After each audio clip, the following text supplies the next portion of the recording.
everybody. Welcome to another Comic Source Comic Boom collaboration. This is your DC Spotlight for the week of August 30th, 2022. There are 5 Tuesdays this month.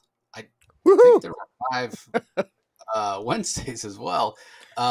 So as typically comic publishers do when there's that extra week in the month, they put out books that are running late, or they'll do specials and annuals, since most of the time books are on a 4-week cycle. So it's no different this week. The DC output is a ton of specials and anthologies and annuals.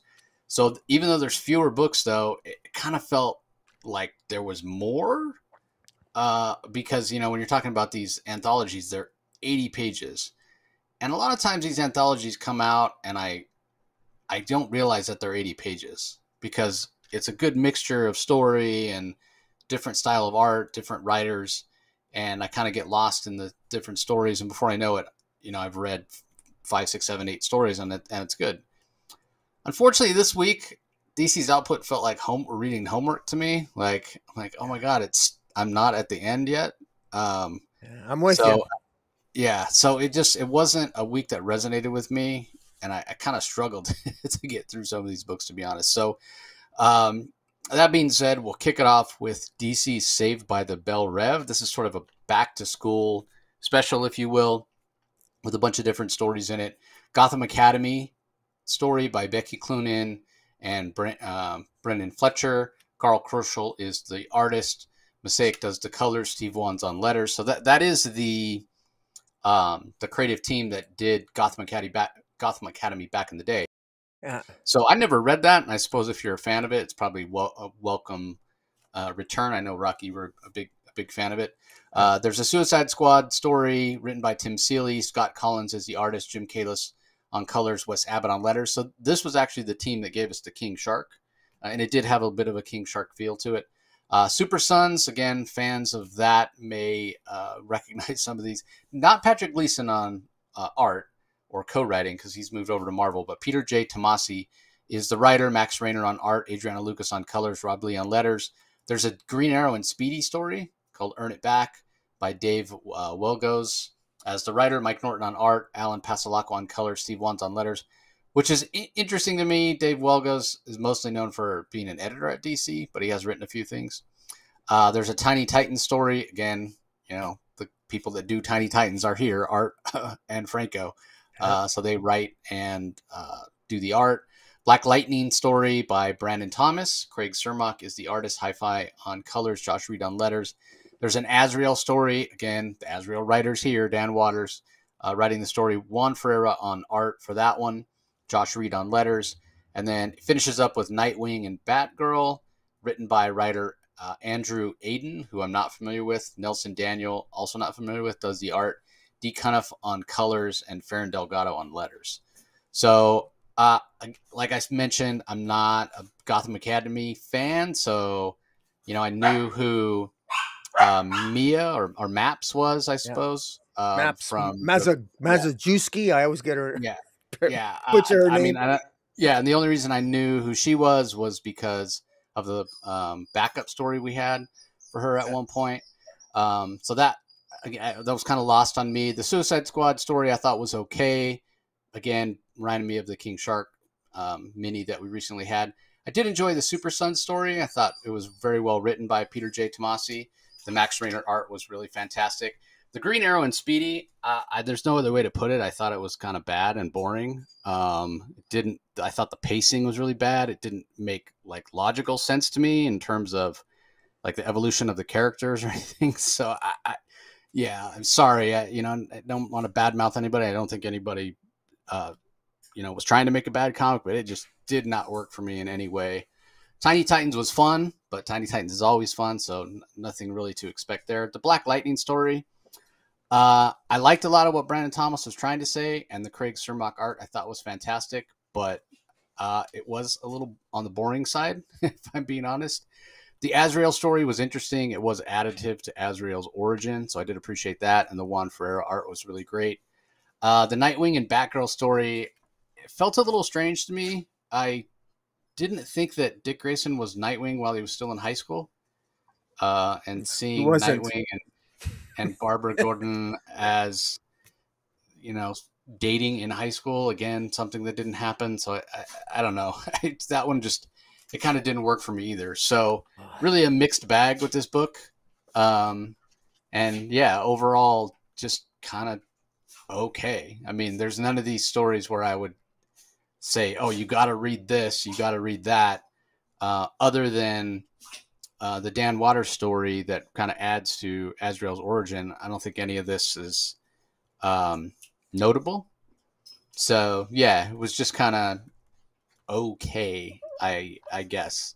And nobody did a bad job technically putting any of these stories together. But typically when you get these sort of anthologies, it's kind of like a tryout in terms of, hey, let me show you what I can do, DC, and get some regular work. But this is kind of a mix of creators who already have done work for DC, and then the few that are new. I didn't feel like they really did anything where it really made it stand out. I suppose they showed they can meet a deadline, so if that's the case, that's great. But yeah, this isn't something that I would feel comfortable recommending that people go out and, hey, spend your hard-earned money on this. Because again, there's nothing here that really impressed me. It was just okay. So what are your thoughts? Yeah. Well, this is called DC Saved by the Bell Reeve, and it every story does have a slight educational theme to it in some small way. Gotham Academy, obviously, well, it's Gotham Academy. It has an educational theme. Becky Cloonan and Brendan Fletcher are, they're the writers on that. They always have been. During it had 2 full series that was pretty good. But this is a really, really boring story.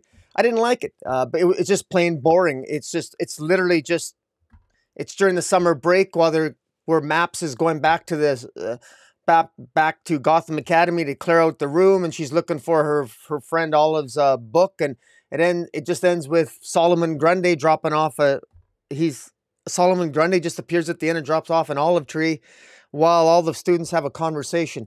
It was just plain boring. I mean, you hit it, and like you said, I agree with you 100% that structurally, tone, and blah blah blah, all these things are structured well. They read fine, but they are just really, really boring. And for my God, for an 80-pager, we need something that just that something has to stand out here. Now, unfortunately, fortunately, 2 things stand out for me.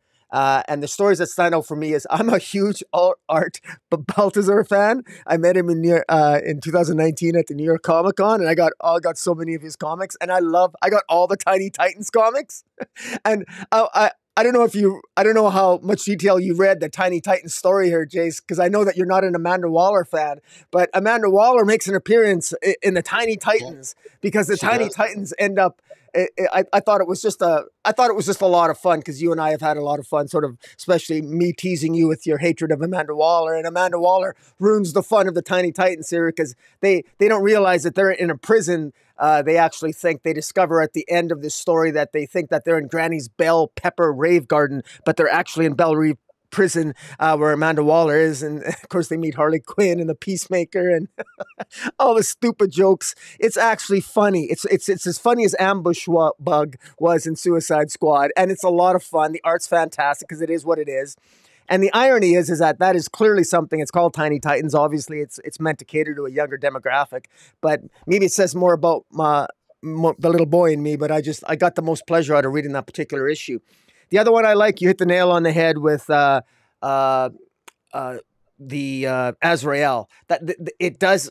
Why this story for Azrael, which Dan Waters does a really good job. Dan Waters has been writing a lot of the Azrael stories in the last year or so. And so I'm just jumping back and forth trying to find it. But in any event, it does a good job here of telling the story of a new chapter in the past of Azrael, a chapter that I wasn't aware of, where sort of a young Paul Valley has as he's being indoctrinated into the system that is part of his training at St. Dumas. So I thought it was very well done, and the art by Dan Waters really was excellent. It was very well done. The rest of the stories I think are kind of forgettable. I got to say overall, if these are a new batch of writers and artists, it it doesn't bode well, unfortunately for me, because I see very little sign that they're familiar with these characters at all. This is something that you got to force into continuity. I think artistically, I think this overall the artists are not very good. I think it suffers artistically. This is something. This is something to me. This should be like a new talent showcase for the most part.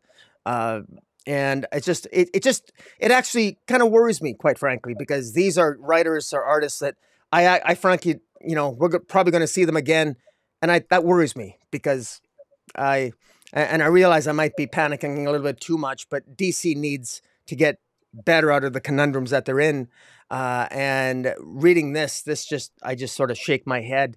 These stories don't serve anyone. I find the art to be actually like this is not good enough for DC for a mainstream title in most of this, other than Dan Waters and there was I think the Black Lightning Well, it's one. Juan Ferrer does the art in that. Yeah, Dan Waters, the writer. yeah, but in any event, the problem with 80 pages is that I'm trying to go between pages here. The and they always put the title at the end of the story. So many things, so many pet peeves here on some of these, the way they do this. But yeah, this is why, where Jefferson Pierce Black Lightning this takes place in the continuity where Lex Luthor is president.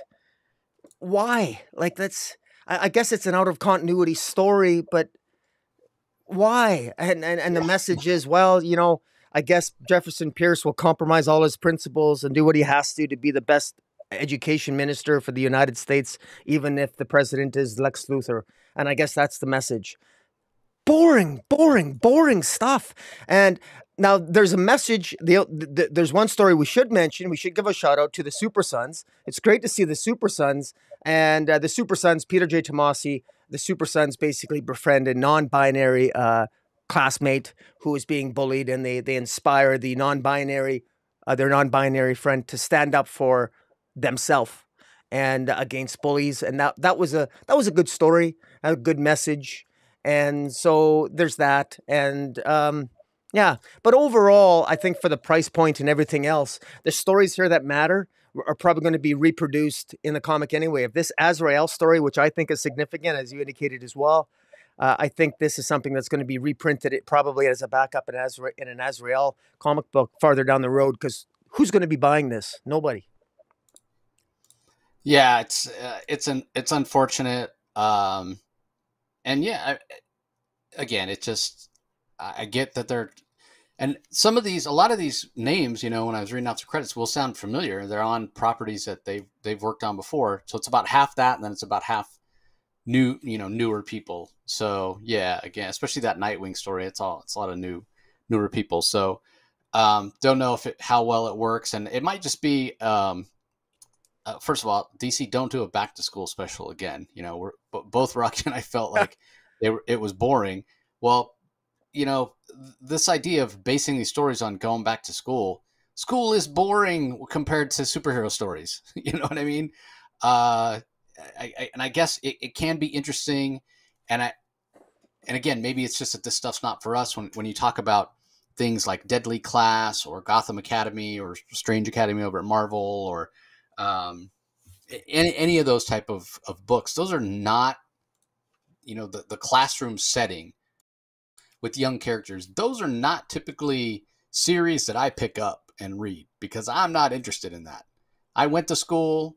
I don't need to go back. You know what I mean? Like, I spent way, way too many years in school. Rocky did as well, postgraduate degrees and whatnot. So it's just not a subject that's interesting.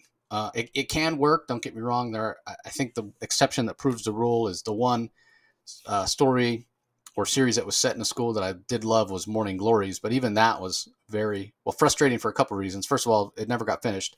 Secondly, it was like an episode of Lost in that you'd read an issue and end up with more questions at the end than you had answers subsequently as it went on. But it was the mysteries were interesting.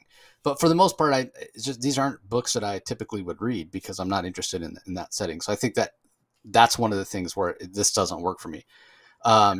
We both have gone back to the Azrael story a couple times. We're saying adding something new. I want to be clear. We're getting to see something new. It's not necessarily adding something new to the origin of Azrael, in as much as when we first see John Paul Valley, when he shows up in the DC universe, it's talked how he was brainwashed and the system was indoctrinated into him, and his father has died, and he gets activated and becomes Azrael, the avenging angel.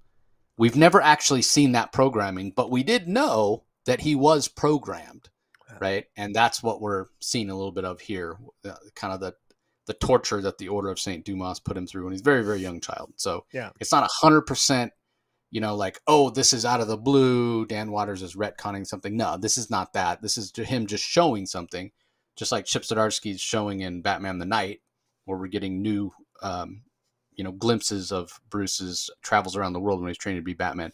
This is similar to that. This is in Dan Waters sort of unilaterally deciding to add something to Azrael's origin. It's just getting to see it for the first time. And as Rocky and I both mentioned, the Juan Ferrer art's fantastic. So, all right. Well, I think we've beat this back to school special to death. Let's go ahead and move on. Next up, we have Harley Quinn 2022 Annual Number 1, Task Force XX Chapter 5, written by Stephanie Phillips. The art is by Simone Buonfantino and George Duarte. Colors are by Romulo Fajardo Jr., letters by And World Design. And then there is a backup, because I suppose Stephanie Phillips only needed, the amount, maybe a little more, an issue and a half worth of story. So there is a story of Harley going on vacation in Vegas, set after the first story. It's also written by Stephanie Phillips. The art in that is by David Baldione. Colors by Antonio Fabella. Letters by And World Design. So this does end the story of Task Force XX. They don't all die, which actually surprised me. We've talked about how Harley Quinn supposedly is going to die for her 30th anniversary. And we talked about, hey, they're in space. What easier way for her to die? We did see one of the members of the team, Bolt, did die, but they make it back to Earth. And, this wasn't exactly a story where Stephanie Phillips was like, oh, how are they going to stop this Element X infused alien that Luke Fox inadvertently created? How are they going to figure out? We've kind of known for several issues that they were going to use Killer Frost in almost a parasite type role, because she's found that she can absorb others' life force. We've seen that in various stories recently with her. And so all she needed to do was get close enough to this alien. She was going to absorb its life force, and it was going to kind of turn it back into just an element and not have it be sentient, I guess. So we've kind of known how it was all going to end, if you will. So it's been sort of telegraphed. The ride is still sort of fun, and it's unpredictable and unexpected, in as much as, at least I can't speak for Rocky, but I had these expectations that Harley was going to die. She didn't. Seeing Harley in a team atmosphere is fun, but at the same time, if I'm nitpicking, and I'm not the biggest Harley fan, as everybody knows, but I'm a big fan of Stephanie Phillips. So if I'm picking up this book, it has more to do with reading Stephanie Phillips than anything else. So it doesn't necessarily bother me that Harley doesn't get more of a spotlight than any other member of the team, and I am a fan of Luke Fox, and he gets plenty of screen time too. So I did enjoy that. But I could see, if somebody is a Harley fan, that they don't feel like Harley really gets enough of the spotlight for this. So it ended up just being kind of an okay story for me. I don't know that it'll be one that's memorable. The second story is much more kind of what we'd expect from Stephanie Phillips and from a Harley Quinn story, when she's in Vegas and hijinks ensue, as you can imagine. Some agent from the government, kind of a shadowy, vague organization that he works for, shows up here, pulls a gun on her, is trying to get her to turn something over. And she's like, I don't know what you're talking about. I'm just in Vegas to eat cheese and unwind.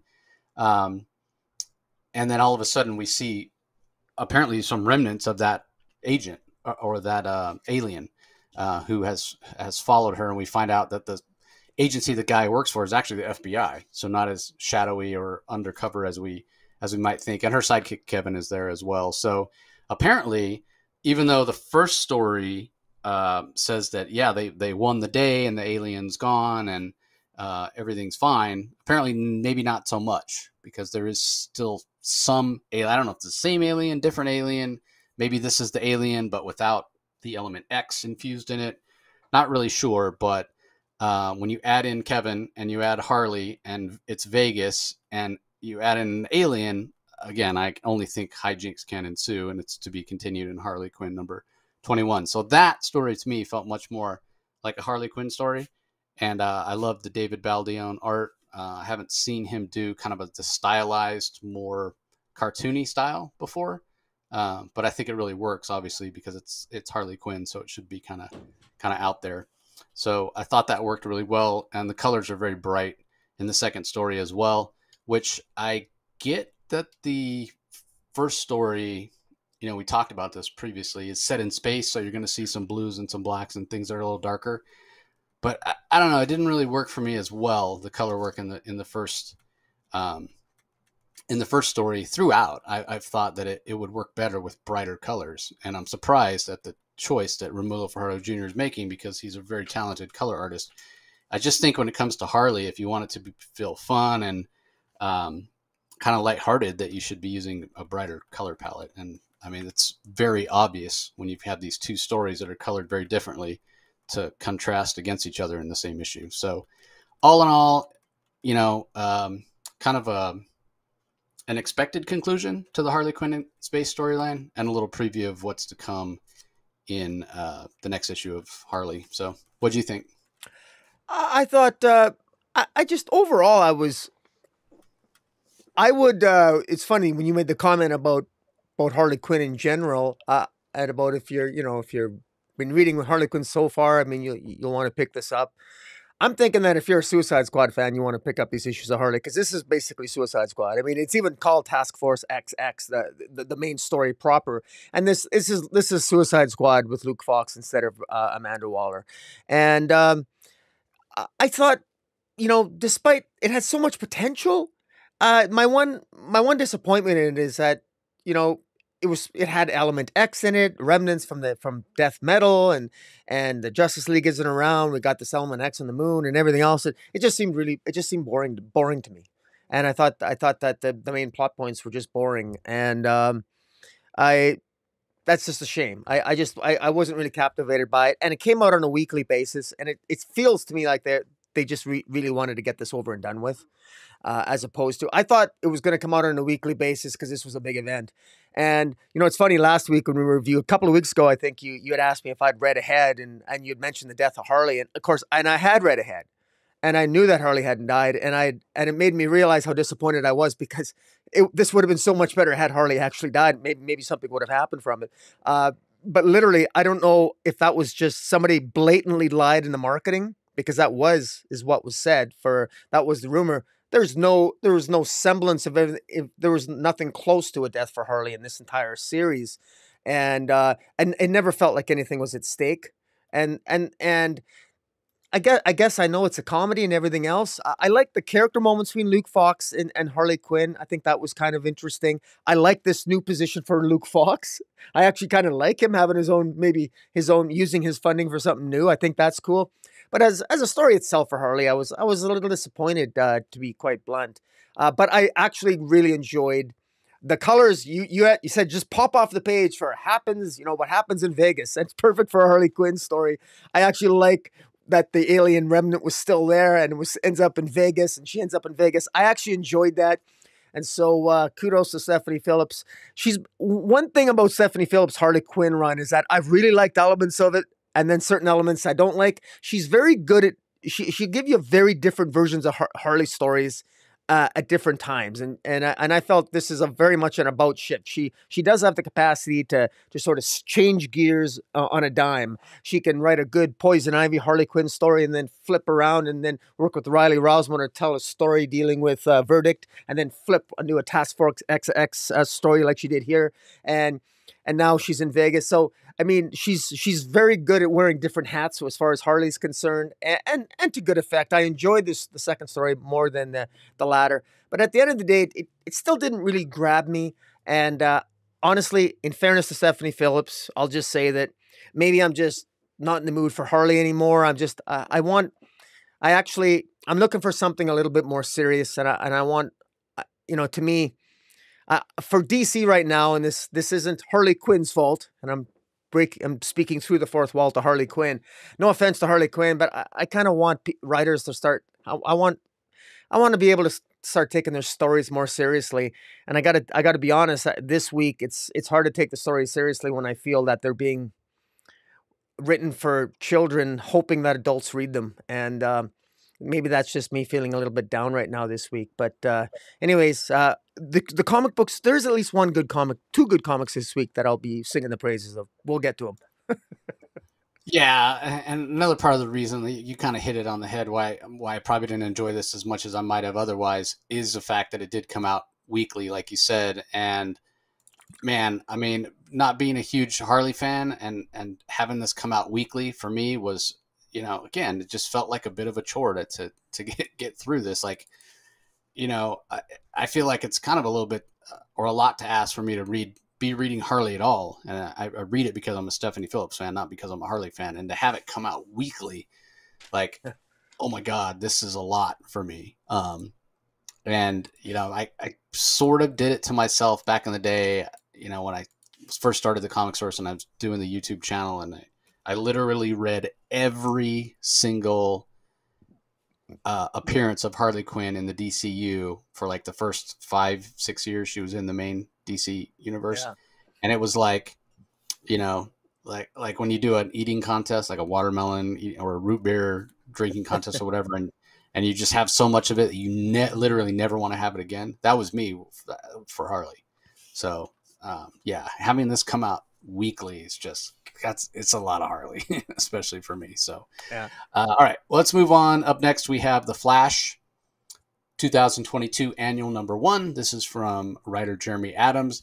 The art is by Serge Acuna, colors by Matt Herms, letters by AW's Justin Birch. We've been big fans of Flash. We've been big fans of what Jeremy Adams has been doing. So what do you think of this? This was a change of pace. I suspect I may have enjoyed this a little more than you have, just from certain comments that we had some discussions prior to the podcast here.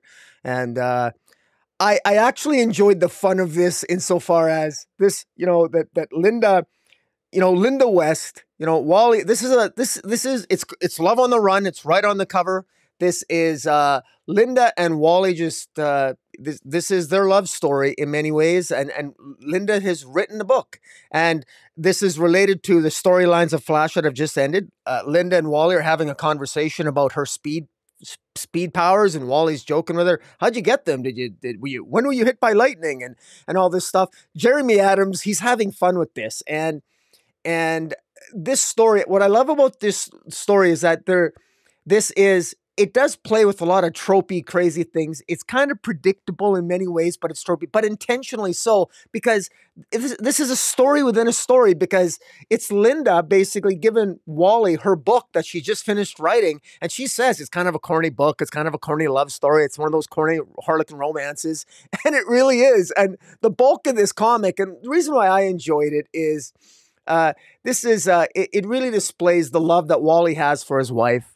And as he's reading this story, he realizes that he enjoys it more and more. And it's such a, I mean, it's called Best Laid Plans. So the story that I guess the Harlequin superhero romance book that Linda wrote is called Best Laid Plans by Linda Park West. And of course, Wally, the Fabio-like lover looks like Wally West with long hair, and it's very, she's being seduced. And it's funny, I can't believe I'm confessing this, but when I was younger, when I first started reading comic books, I actually read a lot of my mom's Harlequin romance as well. So my first novels were Harlequin romances. So I'd go from Harlequin romance to reading Superboy and Legion of Superheroes. So it's kind of funny that I'm reading this now. And maybe that's why I have such a shit-eating grin on my face reading this. But I actually liked it. There's some of the plot points here are so obviously ripoffs of The Rocketeer, Abracadabra, Fabio, Star Trek, the movie Tremors, Brainiac. There's a Brainiac character ripoff here. There's even an allusion to the Wonder Woman movie. Uh, I mean, there's if you're really getting into the story as Linda Park West is telling it in her book, it's you know, it's it's a fun read, and that's it. And I'm quite certain that's obviously, I think, how Jeremy Adams intended it. And but you get into the mind of Linda Park West, and you see how much she genuinely loves Wally, because Wally West is the hero in her story. She's also a strong, independent woman in the story, but she loves her husband, and it's obvious she loves her husband because her husband is the hero in her own story that she wrote. And that's what makes this comic book, I think, so it just reinforces to the reader just how much these two love each other and why we love Wally and Linda Park West.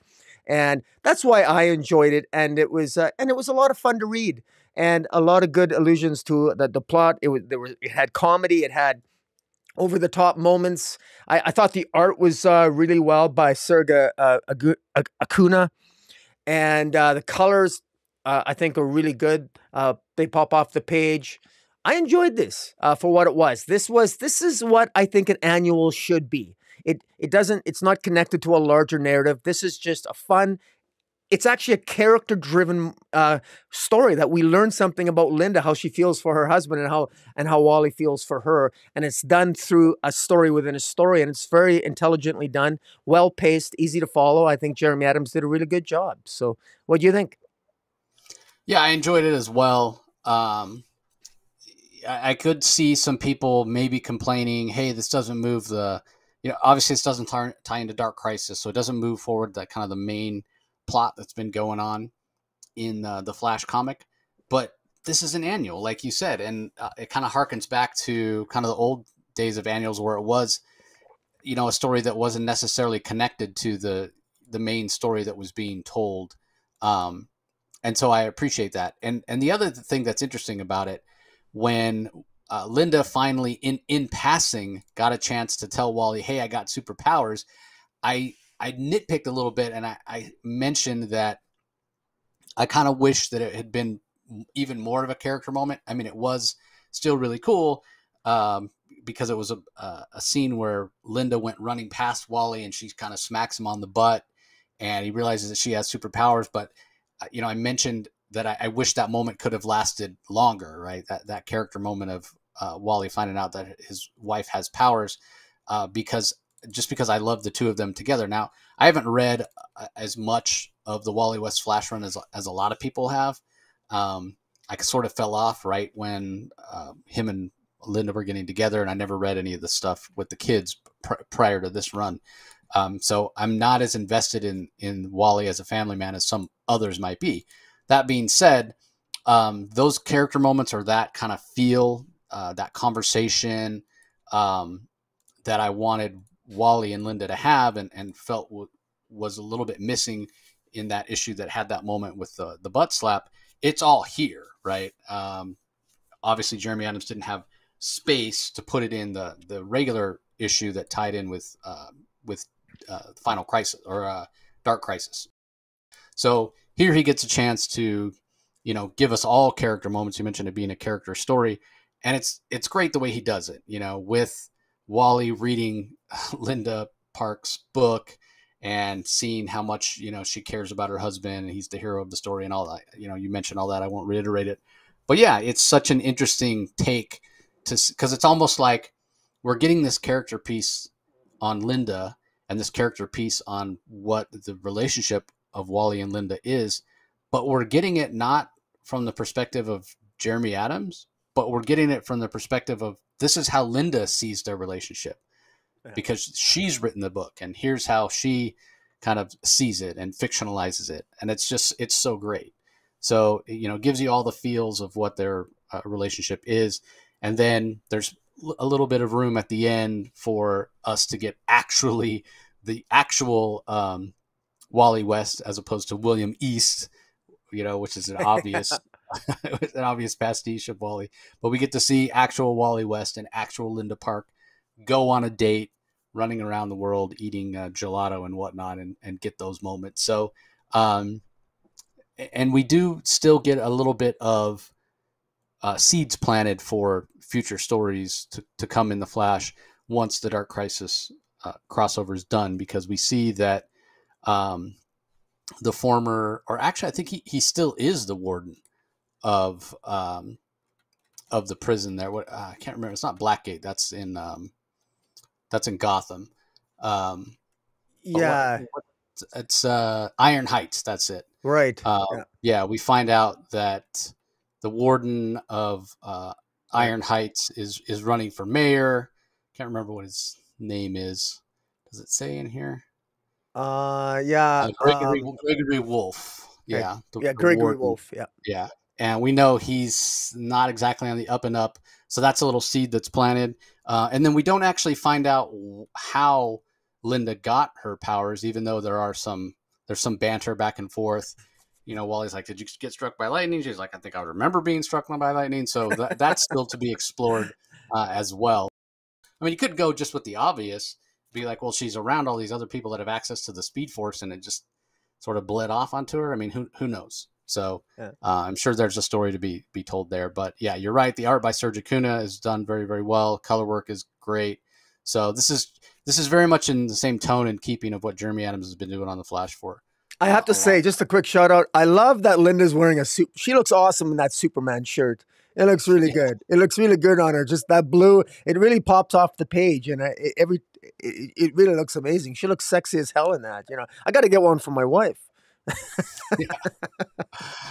All right. Up next, we have Wonder Girl 2022 annual #1. This is from writer Joelle Jones. Sorry, let me just find the credits here. I guess they put them all the way at the end, as they do sometimes. Let's see. Yep. Okay. So written by Joelle Jones. Douglas Marquez is a co-writer for pages 14 through 18, which I find to be interesting. Emmy Leddix is the artist for pages 1 through 5. Adriana Mello does the pencils and inks for pages 6 through 7, 12, 19 through 20, 20 through 23, 25, 28 through 30, 32 and 33, 35 to 36. And then we have Sweeney Boo as the artist for 8 through 11, 13, 21, 24, 26 through 27, 31, 34, 37 through 40. Ben Dewey does the art for pages 14 through 18. And Jordi Belair colors most of the pages. I'm just going to leave it at that. Sweeney Boo does her own colors, as does Ben Dewey. And then Pat Brosso does the letters, as is typically the case with Wonder Woman type stuff. Usually the letter on that. So based on those credits, you probably know what I'm going to say. This is a wildly inconsistent story, both in art style and in pacing and in feel. And I came away with it feeling like DC has sort of squandered the potential that Yara Flor has had. I wasn't really as big of a fan as you and Dark Knight Nation Trevor were when we first read her in Future State. But I sort of felt like once the regular series started, I could sort of see the potential that she has, and both covers, or two, at least cover A and cover B, not as much cover C, because I think cover C's that's not the point of it. The point of cover C is the big monster with the mouth in the middle of its torso. But I sort of feel like the point of cover A and cover B are for her to look like this attractive, sexy Amazonian that you want to read about. And that certainly is the case in those two covers. Those are their beautiful covers. But and we've talked about this at length with Yara Flor. A lot of it may be owing to, first of all, lateness with her main series. And second of all, kind of going hand in hand with that, the inconsistency of the story. There were plot holes left and right, and it was hard to follow at times, and it felt like a wasted opportunity. And if anything, this annual is just more of the same. Like I don't understand. Like, you're going to do this annual, and it is a lengthy annual, 40, you get 40 pages, and it honestly was a bit of a chore to read, and it felt like more pages, to be honest. But there's no set time, right? There's no set date that this needs to come out. It's not like, I'm talking about the lateness of the regular issues and how it's on a monthly schedule and needs to come out on time. Like, this is an annual. You have a whole year to do this. So pick one artist and pick your writer and go and get it all done, and then release it when it's ready. And if it wasn't ready to come out in 2022, then maybe you have it come out in 2023. I don't understand this idea of let's throw everything at the wall and see what sticks. Because man, if I'm Yara Flor, and granted, I'm not Yara Flor. Yara Flor is a fictional person, but Yara Flor's got to feel cursed. Like, why won't DC give somebody else a chance on her? And this is nothing against Joelle Jones, because Joelle Jones is immensely talented. She's a great artist. Lady Killers is amazing. Her creator-owned property, it's over at Dark Horse right now currently. But she hasn't shown the ability to get this out in a timely fashion and do justice to Yara Flor. So maybe give somebody else a crack at her. Because again, this just felt really like, even within this story, which starts out with us getting the origin of Jerry, her flying horse, which I kind of enjoyed that part before Yara Flor showed up. That was kind of my favorite part of the story. So what does that say? But when Yara Flor does show up, and then has the interactions with her fellow members of the Esquita tribe, even within that, even within this one story, I felt like the characterization for Yara Flor was inconsistent. And that's just, unfortunately, like, when I think about Yara Flor right now, that's the overriding thing, right? Like, I think about Superman in the DC universe. I think, oh, the inspiration, the one everybody looks up to, the most powerful character. When I think about Batman, I think about this, dark avenging knight, most popular DC character. He's everywhere. He's the smartest. He has a plan for everything. When I think about Yara Flor, I think, she's this crazy female who's, wildly inconsistent in her mood and behavior, right? And there's already that trope, that stereotype that people, women are crazy, their mood swings, blah, blah, blah. And it's not accurate. They're no more moody than men are. But some of the women in this story are definitely moody. But that's my point. That's my point. Like, the way DC is treating Yara Flor, when I think about Yara Flor, I think, oh, she's this wildly inconsistent and illogical creature, person, being, right? Because I don't have anything else to go on. It's not, DC has squandered the potential of Yara Flor.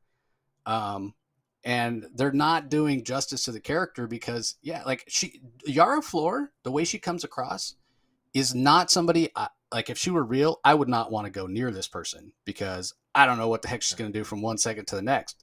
Like, she's crazy the way Harley's crazy, not the exact same zany way, but just in a way that she's completely unpredictable. Is that what maybe that's what they're going for, but I don't think so. But unfortunately, especially because she's Latina, I think that's a problem, right? That's a problem, because that stereotype exists for Latin women even more so than for women in general, at least in my experience. So I don't want to, badmouth anybody. I know they're all trying their best, but man, like, put out a Yara Flor book. If it needs to be 4 issues, 6 issues, whatever. And if Joelle Jones wants to do it, great. But don't rush her, because I think that's the issue. She's being rushed. You get 5, 6, 7 different artists. I don't even know how many I read off there. And it's inconsistent in art and inconsistent in story. Give us 4 very tight. And if you need to reduce the scope of the story and just focus on Yara Flor and not the Esquita tribe and not try to do too much, but give me a tight 4-issue series with Yara Flor, focused on her as a character. Show me who she is. And if it takes 2 years before it's ready to come out, then it takes 2 years before it's ready to come out. I don't know what else to say to DC. I get the financial implications of that and everything, but I don't know. They have completely squandered the potential of this character in my mind. So I hate to be so negative, but I got to be fair. This is the way that I'm seeing it, and I'm reading it, and this was a real slog to read. What do you think? I agree with your I agree with your central point. It reminds me a little bit of how uh, how I used to feel about Damian Wayne. And all it took was one good series of stories by Joshua Williamson, and I went back to liking Damian Wayne after his Robin run because I thought that Damian became too much of a narcissist. He became too much. He became very unlikable, and yet all it takes is one good writer to come along and just do it right. And I think with Wonder Girl here from the beginning, uh, quite frankly, I think her origin just is not particularly good. It wasn't developed enough. It wasn't organic enough. There's still so much about her we don't know, and they're just jumping ahead as if we know this character. And I think there's a lot about Yara Flor that we just don't know. And what we know about her so far is just, unfortunately, it's kind of, I'm inclined to be, I won't say I dislike her, but she's kind of annoying a little bit. She hasn't really earned her place. She hasn't, and the stories have not done her justice. And that's not Yara Flor's fault. I do straight up blame editorial and the writing. I mean, for that first 7 issues before Wonder Girl was canceled, I mean, Cassie Sandsmark was the hero. A Wonder Girl was the hero, but it wasn't Yara Flor. That was extremely disappointing. I love, Joelle Jones' art's been okay, but it's when it's mixed with Sweeney Boo. I'm sorry, but this is a very bad combination of artists. This it doesn't go well. I like Sweeney Boo and her IDW Captain Marvel, and I met Sweeney Boo in New York in New York Comic Con 2019. Wonderful woman, very talented, but just her artistic style with Joelle Jones, it just doesn't work here. And this storyline, I mean, I suppose it has potential, but it's just weird. As you said, we end up with the origin for Jerry, Jerry, the Pegasus horse. And even that origin seems so odd. I mean, Jerry, the Pegasus horse, thousands of years ago, lived with a bunch of other Pegasuses, and one young Pegasus horse followed Jerry around, and Jerry flew too high, and the young Pegasus horse got hurt. And for some stupid reason, the other horses banished Pegasus out, and he's been a lone horse until he met Yara Flor. And apparently Yara Flor is a loner just like him. That origin didn't make sense to me. That doesn't even, I never thought of Yara Flor as a loner. She lived in America. She had family. She had friends. And then she goes to Brazil. I never thought of Yara Flor as a loner. Am I supposed to think that? Did I not read something? I got little things like that. This don't really add up to me. The story here itself, I don't mind. The story itself is kind of funny. Yara Flor, I always joked about Zhao, her boyfriend, the bus driver, Zhao from Brazil. Yeah, see, he shows up. That's what I was talking about with her inconsistency. Like, that was such a bad plot thread in the first, with her just throwing herself at this guy she barely knew. Yeah. And then here she is standing on like the top of this like concert venue, waiting for him to show up, like pining for him. Like she's like a lovesick schoolgirl. Like, don't remind us. It didn't work the first time. It was terrible. You got rid of it. Don't bring it back, for God's sake. I cringed. I cringed when I kind of knew when she was standing there saying, "Oh, there he is." I was like, "Oh my God, it's going to be Zhao." And then sure enough, I cringed. I literally was like, "Oh my God." Well, now having said that, the cringe factor is one thing, because I mean, her relationship with Zhao was just terribly mishandled to begin with. I wasn't sure if he was a serious love interest or not, because I thought she was more interested in Eros. It wasn't even clear to me that Eros was manipulating her at any one point. But I guess he was. But in any event, she's trying to win Zhao back, but Zhao's got a new girlfriend, and that's one of the central plot points. And it's this god called, I don't even know how to say this word. Another complaint, the stupid names on this mythology. I'm sorry, but man, reel in these names and get them, like the Kuka, the Kaka, this goddess is this bad god is called. I'm assuming it's Brazilian folklore, which I know nothing about. Oh man, also the Spanish here. The Spanish language is there are some scenes where when it's Sweeney Boo's artistically rendered panels, there'll be Escazita members meditating and mumbling in Spanish. I don't know what they're saying or what's on the page, and there's no translations, and I don't know if they're saying anything important. It's just really odd. And then they'll have a translation out of the blue where they don't even need one. and it's just really odd. And they show the origin of this god. We spend more time learning about this Kaka god or cuckoo god or Kaka, and and she used to be a I guess a warrior, and she got jealous at one of her friends, and they fought over a man, and she lost, and this they had a contest to see who could use their bow and arrow to get through to actually hit a butterfly wing. And this one woman, this Andira is greedy and Jurassic is kind, and Andira and Jurassic are fighting over the love of a guy named Avir, and Andira loses, and she gets really upset and makes a deal with the devil, and the devil's name is Anhenga.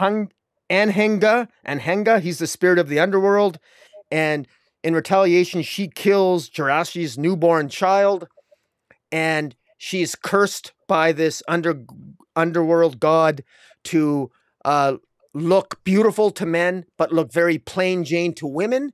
But only children can see her for the monster that she is. And so this is the girl. This is so fortunately, Yara Flor at this festival where she's confronting Zhao. She's trying to get Zhao. She's trying to win her boyfriend back, Zhao, at this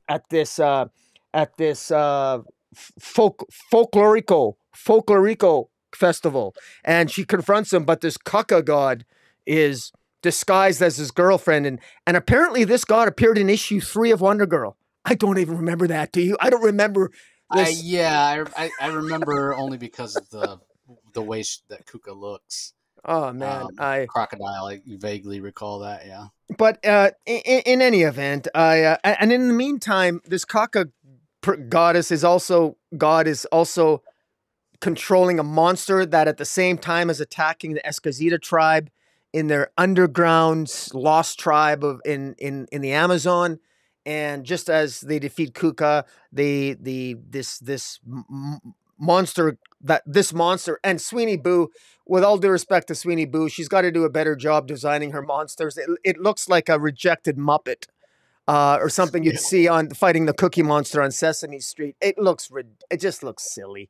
It just looks really, really silly.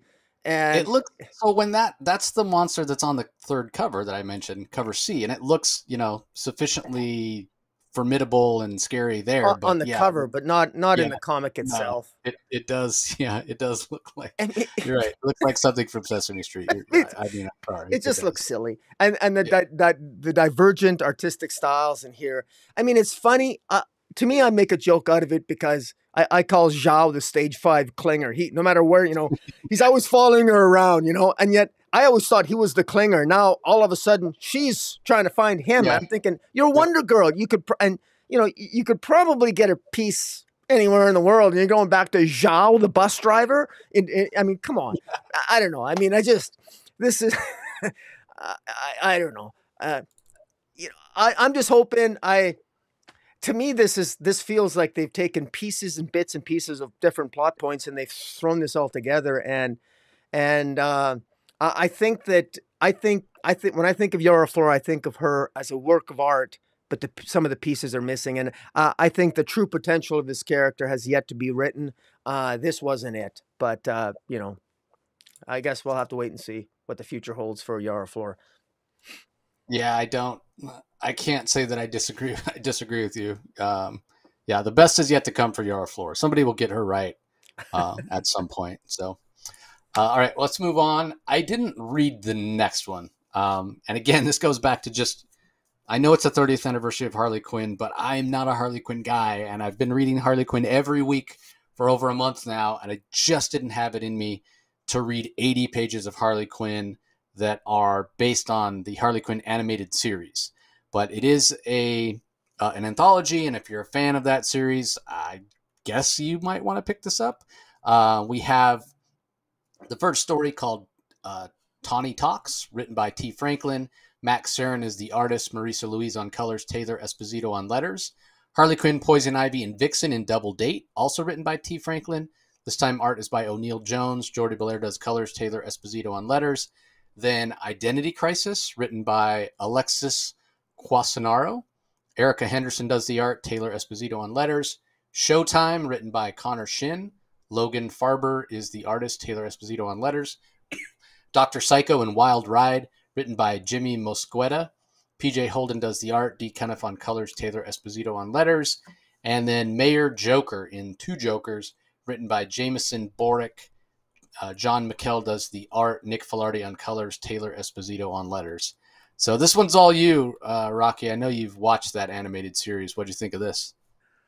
Well, honestly, as I just to repeat some comments that I said to you prior to the broadcast here, I find that I enjoy the animated series, and for some reason, I just can't get into the comic book. And this is rare for me because I normally, I mean, I read Justice League animated. I love when I watch a cartoon, I'll read the comic book of the cartoon. I'm a big fan of comic book adaptations of animated shows that I like. This one is a little bit different. It's not my cup of tea. It did feel long and drawn out to me. But it is well paced and everything else. None of the. I will say that if you are watching the series, this does actually add to it. It adds certain elements to it. It gives you some backstories that you wouldn't get from watching the show, and T. Franklin is someone who is, I know I've read some interviews with her. She's certainly familiar enough with the series herself, and she's. I know some people aren't really big fans of her writing, but let's be very clear on this. A lot of the complaints about Harley Quinn, the comic per se, I think are a little bit unfair. This is obviously LGBTQ, and it's kind of darker humor, right? And I love that humor in the cartoon. I think it's hilarious, and how that translates in the comic book, I guess Miles will vary on this. I personally, I definitely buy this as the comic book because I'm a speculator, and I think this is going to, I think to me this is a must buy for me as a speculator. So that's just me with my many years of collecting. This is definitely something. I can't believe this is 80 pages. Like, I can't believe it's that they crammed this, because this, you'd think they would have another 3 or 4 issues. Like, it makes me wonder, did the first 6 issues, because this they had a 6-issue series already. Did it not sell well? How come they're cramming this into 80 pages? They could have, I'm almost surprised they didn't break this up in a series of in a second volume. But it's got humor. It's got all the characters that you'd want, plus a few some Easter eggs. And I'm just some of the art, I will say, and I mentioned this I'm going to say this is an unfair complaint, but I'm not familiar with a lot of these writers and artists, but I probably shouldn't be, because they are probably more for the animated artists, the animated writers, that they're in the animation department of the Harley Quinn series proper. So I should expect them to be part of this comic book. But it's just I guess it's just my bias because I'm so used to a particular style, and that's on me, because every now and then I have to be forced out of my comfort zone. Straight up, I do. I have to be forced. And the good thing about me reviewing comics with you is that I'm often forced out of my comfort zone, because I read comics that I would not normally be inclined to read. And so I'm glad I read this. The stories aren't bad, but no buts. Are they my cup of tea? I would say no. This is something I would just rather watch on TV. But if you're a Harley fan, to me, this is a must buy. And again, I'm buying this for speculation purposes regardless. And there's definitely a little bit in this for everybody. Yeah. So what you're saying is you expect some of these characters here or storylines to be used in the TV show at some point? Well, or possibly, and first appearances and what have you. So that's the speculator side of me, right? I mean, you never know how some of the plot points here might gain fruition in the main animated series proper. I don't know, but to me, it's an easy. I've pissed away money in worse ways, and actually, don't get me wrong, I don't mind this, and because this is actually on, it's a popular TV show. It's a much more popular TV show, I suspect, than it is a comic book. At least if I'm going by sales of the initial volume of this Harley Quinn animated series. So I think it's worth. I'd really be curious. Not enough people reviewed the first series. Like it was not. if a lot of people read it, I don't know if a lot of people reviewed it other than the first issue of that initial Harley Quinn animated series set volume. But because we never really reviewed it ourselves. But you know, Yeah, I mean, I saw a few people talking about it, and it definitely seemed to be a case where people that were fans of Harley enjoyed it, yeah. as you would sort of you would expect that to be the case. But yeah, I mean, I don't. It's not.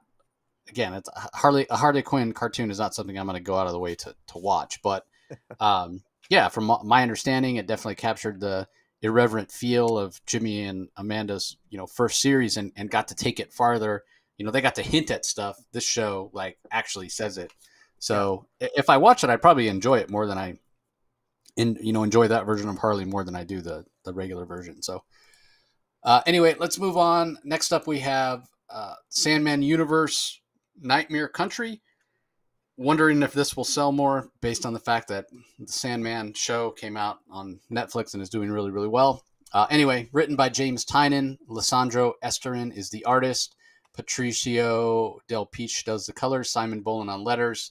And then we have the middle pages that focus on the Corinthian even more. Still written by Tynion, but Aaron Campbell's the guest artist. Jody Belair on colors. What do you think of this?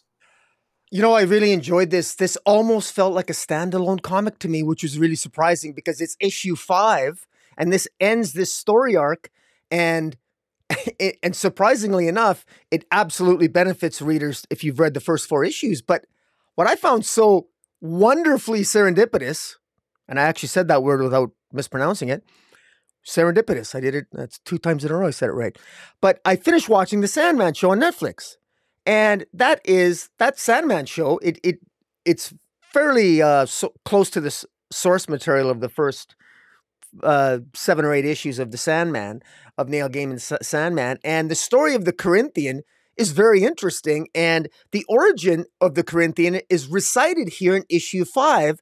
And the origin and the initial, how he talks about his first initial fates, how every serial killer essentially pays homage to the Corinthian, and it gives this flashbacks of the Corinthian's origin and his first initial fate by the Sandman being disappointed in him, because the Corinthian is an aspect of nightmare. Corinthian is sort of like he was created by Morpheus, the Sandman, to sort of monitor nightmares and be like the source of nightmares, and that's his role. But the Corinthian became corrupted, and he became a source of inspiration for serial killers and nightmares, and that he betrayed his function. I'm oversimplifying it, but that's basically it. And the Corinthian in this particular series, in Nightmare Country, he has discovered an echo of himself, that he was initially taken off away from the earthly plane by the Sandman, but there's an echo of himself he discovers on Earth that's causing all these other nightmares. And this girl, Madison Flynn, is capable of seeing these echoes of his nightmares that are playing out. And meanwhile, we have the Mr. Agony and Mr. Ecstasy, who are basically aspects of desire. And desire is always is a member of the endless. It's always trying to create some machinations against Morpheus, the Sandman, who is Dream. And I love how it all comes together here in such a compelling way, because the Corinthian ultimately ends up having Madison Flynn ends up getting killed because of one of this William Teague, who's in league with an unknown force who's looking to reshape the world of dreams. And Corinthian actually calls upon Morpheus, calls upon the Lord of Shapes, another word for Morpheus, the Sandman, to revive Madison Flynn, and Sandman agrees to do so. It's hard to do this justice. It's hard to give a synopsis of this just sitting here if without talking for a long time, summarizing the previous 4 issues, but it does a really good job here of showing how special this human is, this Madison Flynn, because she can see the echoes of all these nightmares that the Corinthian asks Sandman, saying, look, please let me stay on Earth longer. I want to find these echoes of me that are causing all this corruption. and are causing this. Let me do this. Please let me do this, and let me take Madison with me. But the problem, the Sandman says to Corinthian, look, you're a killer. Last time I did this, you killed all these people. I mean, you were literally a nightmare. You were supposed to monitor nightmares, but you inspired serial killers, and you're a problem. And so how Sandman overcomes it here is that he ties the will of the Corinthian to Madison. So the Corinthian, in future issues, as this goes forward, is not going to be able to kill unless Madison consents to it.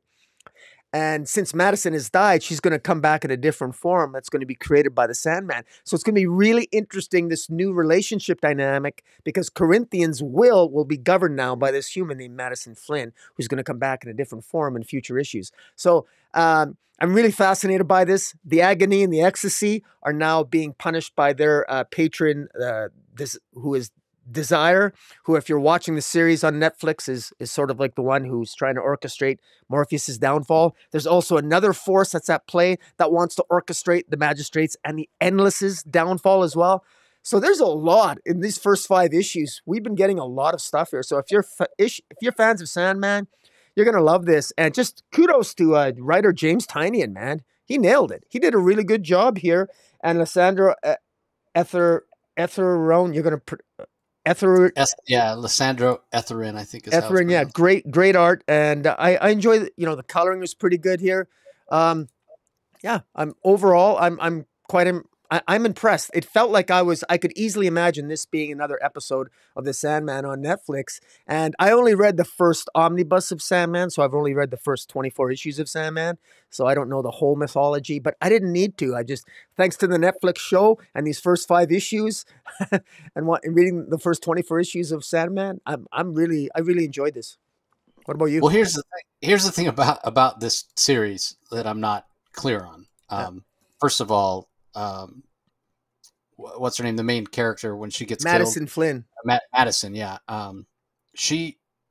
That kind of came out of nowhere for me. Like I was like, wait, what? But obviously, death doesn't really mean, in this story what it would mean for most of us, and she can come back.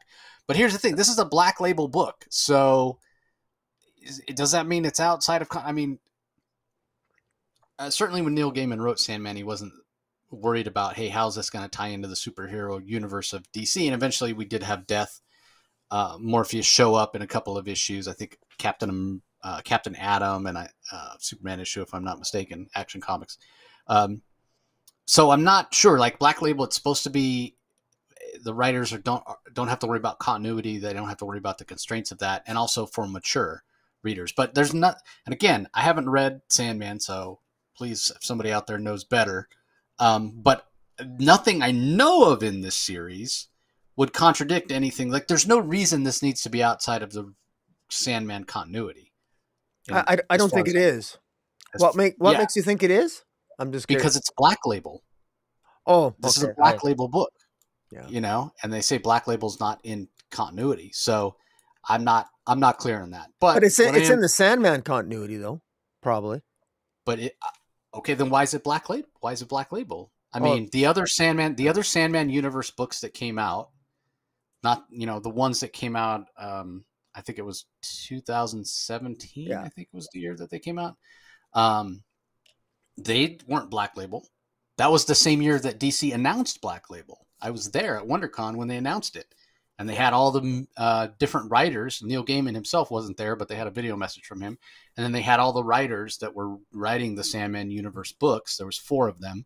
And they were all there to talk about their various projects and their various books and how they tied into the Sandman universe.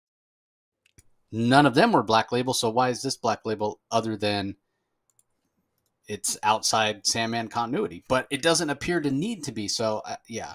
I guess, I mean, maybe I'm nitpicking and I'm worried about something that I don't need to be worried about, whatever. And I haven't read Sandman anyway, so what difference does it make to me?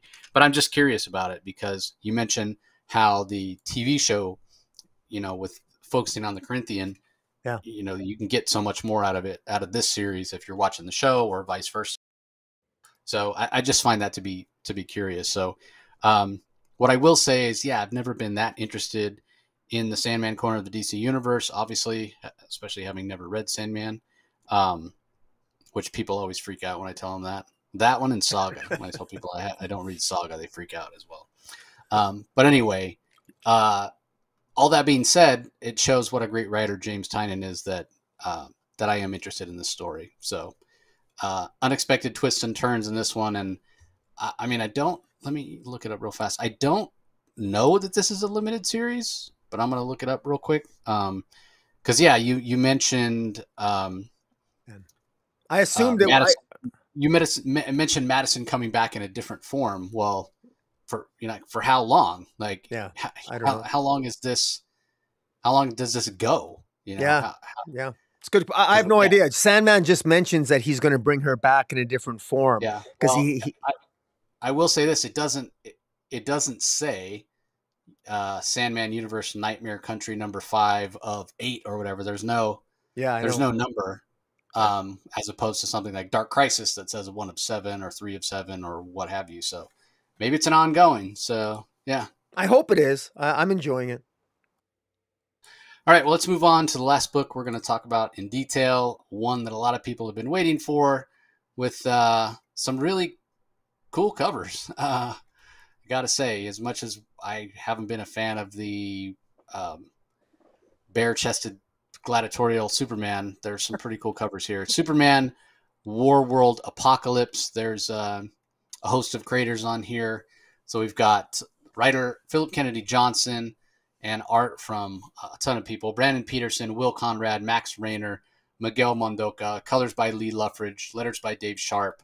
And I will say, normally I'm not a big fan of having multiple artists on a book. Obviously, this is a big story, 48 pages. And I think they did a good job. None of these artists have such disparate styles that they really stand out as different from one another. So it flows pretty well. Brandon Peterson's the one that probably is the most different. He just has a very distinctive look, especially because he a lot of times outlines his characters in white or some other kind of color that makes them stand out. And his art is the one that does stand out a little bit. And it did pull me out of the story just for a moment.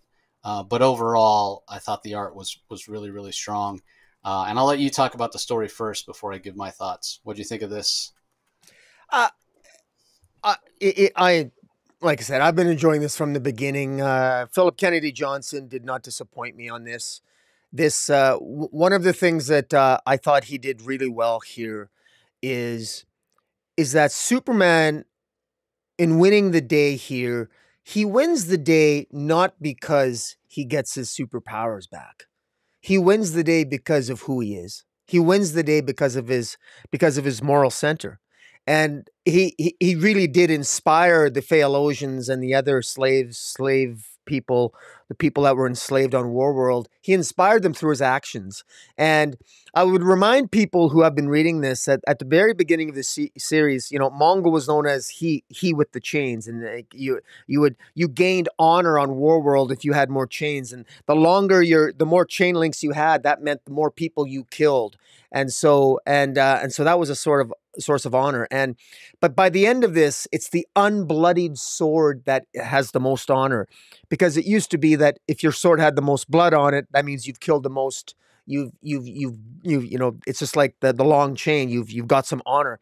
But Superman's present. Superman gained notoriety on Warworld as somebody who would fight and refuse and not kill, and he had the unbloodied sword. And it's that sort of symbolism that permeated the story as it went through, while at the same time, from beginning to this final chapter, we have a lot of this of Superman in the background, looking in the caverns of Warworld, finding remnants in the history of the Genesis fragment. We've got Midnighter, and we've got John Henry and Natasha Irons looking for a way to reignite the engines on Warworld in order to reignite the sun, to create a white sun, to power up the Phaelosians. And meanwhile, we've got character-driven moments. We've got the orphan who wants to link back to his, I guess, ultimately his glorified dog sidekick, which he does. We've got Leia being resurrected, wanting to, we got the We've got Midnighter and Apollo. Midnighter looking for Apollo. Apollo's under the control of, I guess, nanites in his system. We've got Superman trying to protect the lives of children. We got some moments here where Superman is confronted by Mongol, and Mongol literally has two children in front of him that he's threatening to kill. At the end, I mean, it's the worst possible moment you can imagine. You know, how is Superman going to overcome that? And Mongol literally has, threatening the Superman, give him the power of Ulgrim and or Ulgrim, and we've got betrayal. So Krillix, this person that's been helping Superman from the beginning, has actually just been using Superman to ultimately use Superman as a weapon against Mongol. Krillix ends up killing Mongol. All with Krillix's ultimate goal was to get the power of Ulgrim for himself and to inflict revenge for what the Warzoons did to the Phaelosians all those centuries ago, and for centuries of enslavement. And it's just all these there's so many moving parts here if you just sit back and sort of let it sink in. And the art is fantastic. If there is one complaint, and it's interesting, I think I've heard different opinions on this. I really love the sort of painted style of Federico. We butchered his name last time. What is it? Federico, the initial artist who did sort of the painted style. Anyways. Yeah, God, I can't. Yeah, why, I can't believe we forgot it already. Enrico Federico or some Federico Ricci or something. Yeah, there you go. Yeah, Federico Ricci. Yeah, his art's fantastic. I actually maybe it would have been better if it had remained the same consistent artist throughout. But I have to say, I really like this art. I kind of really like and I'm beholden to this more traditional style of art that took place in this issue, and this was action packed. It had action packed. It had moments of tragedy, betrayal, loss of life. When Mongol is killed by Krillix, I mean, I didn't see that coming. When Mongol snaps the neck of a young boy, I didn't see that coming. Superman's reaction, but his refusal to lose lethal force, and ultimately Superman turning the tide by, instead of Superman taking the power of Ulgrim in himself, he uses it to save the life of the young boy that Mongol killed. And it's because Superman will find a way. He doesn't need the power of Ulgrim to defeat Mongol. He'll find another way, and he does. And that's Superman. He finds a way. And again, PKJ, he gets it. And I think it really worked here. I love the ending. It had a happy ending. And then at the end, I mean, let's face it, Superman and Lois, to end with Superman flying back to Earth, swooping into the love of his life, kissing Lois Lane in the sky with the sunset behind him. This is the happy ending that you want in a Superman comic. So that final page embodies the hope, and the next issue promises to be Kal-El returns. So I think this is a nice icing on the cake that to a series that has, it may have felt like it dragged on at parts a little bit, but all the pieces I think have come together reasonably well. And I think, I for one, I'm definitely going to be looking forward to the inevitable hardcover of this series. I hope it's an oversized hardcover, because I would love to see that in an oversized hardcover with all the gorgeous art. So what do you think? Yeah, I definitely won't be buying the hardcover of this. I'm glad it's over. That being said, it is a satisfying conclusion.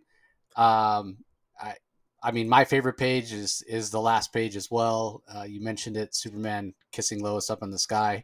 And coincidentally, I just got an advertisement or email or something from Sideshow Collectibles last Friday with this amazing new Superman statue. And I've been wanting to order the Brainiac one for quite a while. It's like $600, and it's huge, like 2 feet tall, and it's huge, and it's awesome. I just haven't pulled the trigger on it. And now, even though this one is more expensive, I'm thinking that maybe I should be saving up for this Superman and Lois statue. I just sent it to you on Twitter, Rocky. If you want to share you can open it up while I'm talking and share the picture with everybody, because it's so amazing. But getting back to the story, yeah, I mean, the takeaway for me, you kind of hit the nail on the head when you mentioned that, yeah, Superman wins the day not because he gets his powers back, but because of who he is, which the last issue of Action Comics, and then this Warworld Apocalypse special, really kind of leaned into that. Like, wouldn't you want that statue? That's like over 2 feet tall. It's Yeah, almost 3 feet tall. it's It's like 30 gorgeous. inches. Yeah, right. Yeah, Not cheap, but yeah, yeah, that's just. I mean, that's everything that Superman is, and this is very similar to the last scene that we get in the book. But anyway, getting back to the story, yeah. Philip Kennedy Johnson really leaned into Superman. I mentioned previously when I talked about the last issue how a lot of the middle part of the story we barely. I think there were issues where Superman didn't even show up; just had other people like talking about him. So when you talk about it being a Superman story, I want a Superman story, and the last few issues have felt like a Superman story, not because he gets his powers back, but because we're focusing on him, and he just felt more like himself to me. So him stabbing a kid, notwithstanding, because yeah, Superman does stab the kid with the fire of Ulgrim here to bring him back to life. I mean, there's no better moment, right? This is the artifact that supposedly is going to defeat Mongol, and Superman. Oh, how can you waste it on this kid? And that's what Krillix doesn't understand. So in a way, Krillix, he gets the powers the same as Superman, along with a lot of the other Theologians here. Once the big reactors change from emitting red sun radiation to yellow or white, he's very much a foil, an opposite version of who Superman is. And we see that, and there's some seeds planted there I'll talk about in a second. But, when Krillix says that, Mongol sees that, they can't believe that Superman would waste this weapon, waste this chance to defeat Mongol. And Superman says, nah, I'm going to use it to bring this kid back to life. We'll find a way to win, because that's who Superman is. He's not unlike Batman in that way, right? Like Batman wins because he always plans better than everybody else and outsmarts people. Superman wins because he's just never willing to give up. He's always going to fight for what's right as long as there's a breath in his body. So, that's the core of who Superman is, and that's what Philip Kennedy Johnson really focuses on here. So in that way, it really works. Now, this has been a long, complicated story, and yeah, the pacing hasn't always been there. Rocky even mentioned maybe could have ended a little bit sooner. I mentioned some issues where Superman didn't even show up. And we can go all the way back to Future State for that, right? The first Philip Kennedy Johnson written Superman issues, where we had the first time we saw Superman in the gladiatorial armor fighting, he wasn't even talking. We were just seeing him fighting while other people narrated. And I just wasn't sure about the feel of it, and I'm still not sure about the feel of it. But what I am sure is that all along, no matter what, whether I've really resonated with the story or not, Philip Kennedy Johnson understands who Superman is and has always treated the character with a lot of care. Also, the rest of the Superman family, the way he writes Lois, the way he writes John, it's clear that he really cares about these characters. So, and I'm not saying that Brian Michael Bendis doesn't care about the characters, but when we read that first Man of Steel 6-issue miniseries from Brian Michael Bendis, and he sent Lois and John off world, all I could think, like the immediate feeling I got was, Bendis wants to write solo Superman. He doesn't want to deal with Superman being married, having a wife, having a kid. That's how it felt to me. Mm-hmm. And even when he brought him back, obviously there were other issues with, in my mind, Lois betraying Clark by telling her father, without even speaking to Clark, about Clark and Superman being the same person. Obviously the whole John being aged up controversy. So I never have said or felt like Bendis cared about the characters, at least not in the way that Philip Kennedy Johnson does. So I did notice he mentioned on social media recently, responded to a post that I posted about how some of the big Lois and Superman fanatics have been complaining that he's been gone so long, and they really want that story of Superman with Lois and that interaction. Yeah. I don't really feel like it's been that long. I get it, like in terms of publishing, length. It's been well over a year that the story's been going on. But in terms, like in continuity, it feels like maybe a few weeks to a few months at most. And I have faith that Philip Kennedy Johnson is going to tell a good story, and he's going to treat Lois and Clark's relationship with more respect than Brian Michael Bendis. And it's totally a matter of perspective, right? Because if you haven't listened to it, I talked to Brian, had him on the show. We've talked about it at length. The way I see, like, the relationship I have with my wife is very different than the relationship Brian Michael Bendis has with his wife. Doesn't mean one relationship's better than the other. It's just different. And obviously that's going to inform the way we see Lois and Clark's relationship. That being said, I can't wait to read Lois and Clark stories from Philip Kennedy Johnson, because he's a wonderful storyteller. He's a wonderful world builder.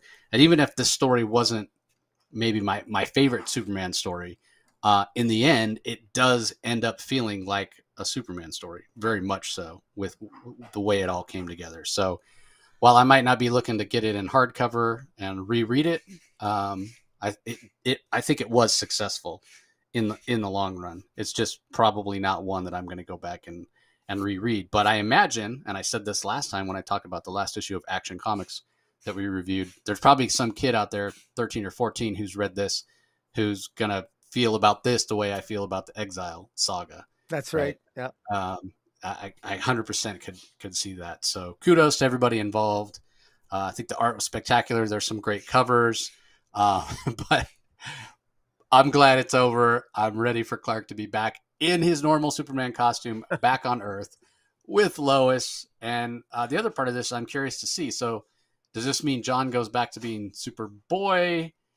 Does he, like, what's going to happen? What I would love to have, I'd love to have John leave Earth and have Tom Taylor taking him around the galaxy, telling stories of him out there on his own, really earning the moniker of Superman.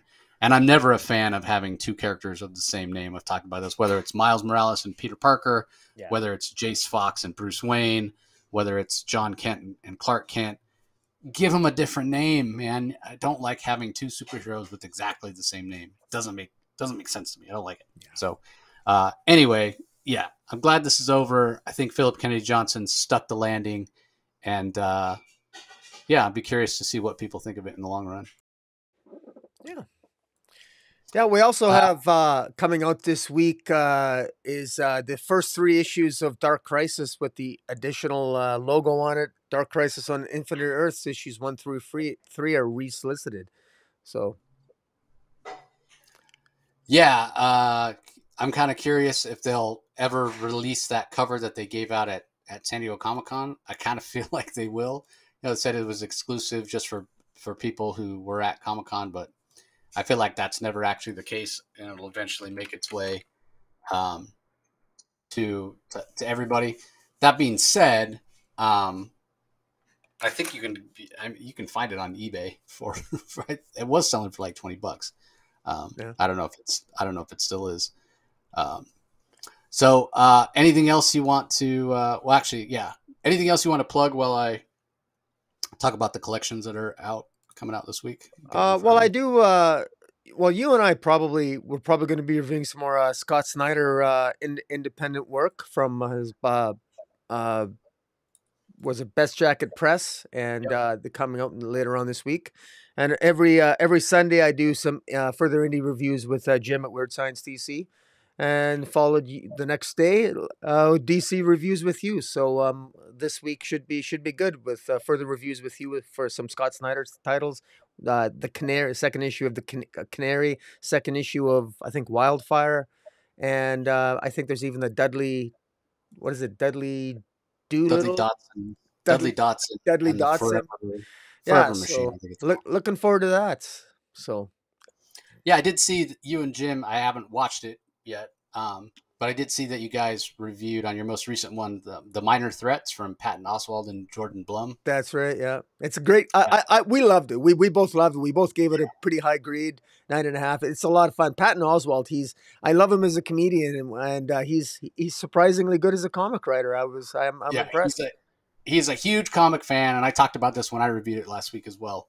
Here's the thing about it, so Jordan Blum and Patton Oswalt are two of the writers and producers behind the MODOK series on Disney Plus, the animated series, which was really funny. I'm a fan of Patton Oswalt as well. I've gone to see him do stand-up. And so I sort of expected this Minor Threats to be funny. And while there's bits of dark humor in it, it really surprised me in how dark it was. And I loved it, and the potential for the story going forward is really, really good. So definitely check that out. All right. A few collections out this week. Batman 89 has a hardcover, and that's the recent series written by Sam Hamm, who's the screenwriter for the first Batman movie, with art by Joe Quinones. Harley Quinn, the animated series, the Eat, Bang, Kill tour, also has a hardcover. That's the 6-issue series that Rocky was talking about earlier from T. Franklin.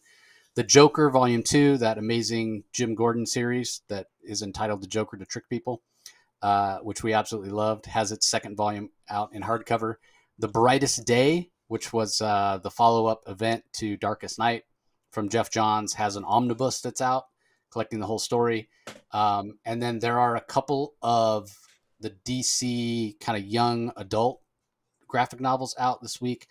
Batman's Mystery Casebook, which I think it's a book where you can kind of try to solve the crime along with Batman.